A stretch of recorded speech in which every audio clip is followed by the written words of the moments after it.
Friends లేరు అసలు, బయటికి రారా ఫ్రెండ్స్ సర్కిల్ అసలు ఏం లేదా? My best friend is my wife, that's all. అంతే. మిగతా వాళ్ళందరూ పరిచయస్తులు, సమకాలీకులు, పరిచయస్తులు, కలిసి పనిచేసేవాళ్ళు, కొలీగ్స్. అంతేగాని ఫ్రెండ్ అనేది ఒక రేర్ క్వాలిఫికేషన్ అండి. నాకు నచ్చిన వాళ్ళ గురించి మాట్లాడతాను. నచ్చిన వాళ్ళలో శ్రీకాంత్, ఉత్తేజ్, తర్వాత ప్లస్ ఒక విచిత్రమైన అనుబంధం నాకు జేడి చక్రవర్తికి ఉంది. తనతో ఫ్రీగా మాట్లాడినంత నేను వేరెవరితోనూ మాట్లాడను, తను నాతో ఫ్రీగా ఉన్నంత వేరెవరితోనూ ఉండదు. అటువంటి ఒక విచిత్రమైన ఫ్రెండ్షిప్ మాది. ఓకే, ప్రాజెక్టులు చేశారు మీరు ఇద్దరు కలిసి? మధ్య అక్కా చెల్లెళ్ళు సినిమాలో మా ఇద్దరం కలిసి పనిచేసాం. ఒక పశువుల కొట్టం పైన డాబా మీద మీ ఇద్దరం ఒక 10-11 రోజులు షూటింగ్ ఉండి షూటింగ్ చేసాం. ఓకే. ఎందుకంటే హోటల్ కొంచెం దూరం అని చెప్పి అక్కడ పెట్టారు మమ్మల్ని. ఓకే. ఉన్న ఒక మంచం మీ ఇద్దరం షేర్ చేసుకున్నాం. ఓకే. సో దానివల్ల ఒక చిన్న ఒక క్లోజ్నెస్ అని ఒక బ్రదర్లీ అనుబంధం ఏదో ఏర్పడింది.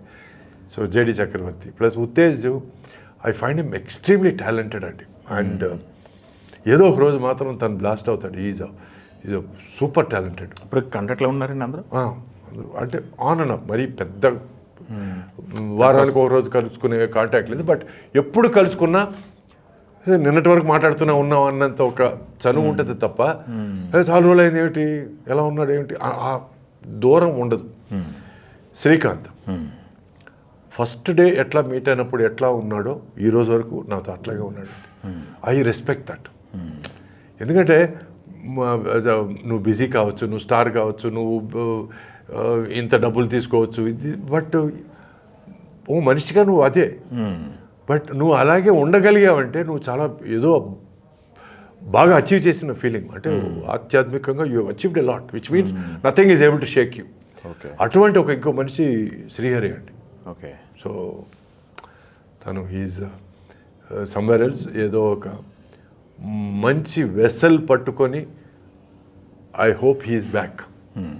ఎందుకంటే నా దృష్టిలో ఇది తోలు మాత్రమే, ఆత్మ అట్లాగే ఉంటుంది. ఈ తోలు వయసు అయిపోవచ్చు. ఎవరు అన్ఎక్స్పెక్టెడ్ అండి అది. అవును, ఇండస్ట్రీ కాదు, టోటల్ ఆయన తెలిసిన ప్రతి ఒక్కళ్ళు కూడా అన్ఎక్స్పెక్టెడ్. అవునండి, 100% unexpected. I never expected. But wonderful human being, gem of a human being. ఇప్పటి వరకు నా కష్టం అని వెళ్ళిన ఏ మనిషికి నువ్వు అని చెప్పలేదండి శ్రీహరి గారు. బా, అటువంటి ఒక మనిషి నన్ను ఆప్యాయంగా అన్న అని పిలుస్తాడు. చాలా సినిమాలు వర్కౌట్ చేశారు మీరు. అవునండి, చాలా సినిమాలు చేశాం మేము. ఫిజికల్ ఫిట్నెస్ నాకు కొంచెం టిప్స్ ఇచ్చింది కూడా శ్రీహరి బిగినింగ్ స్టేజ్లో. అతను ఫ్లయింగ్ పుషప్ చేసేవాడు. పుషప్ క్లాప్ చేసి మళ్ళీ పుషప్.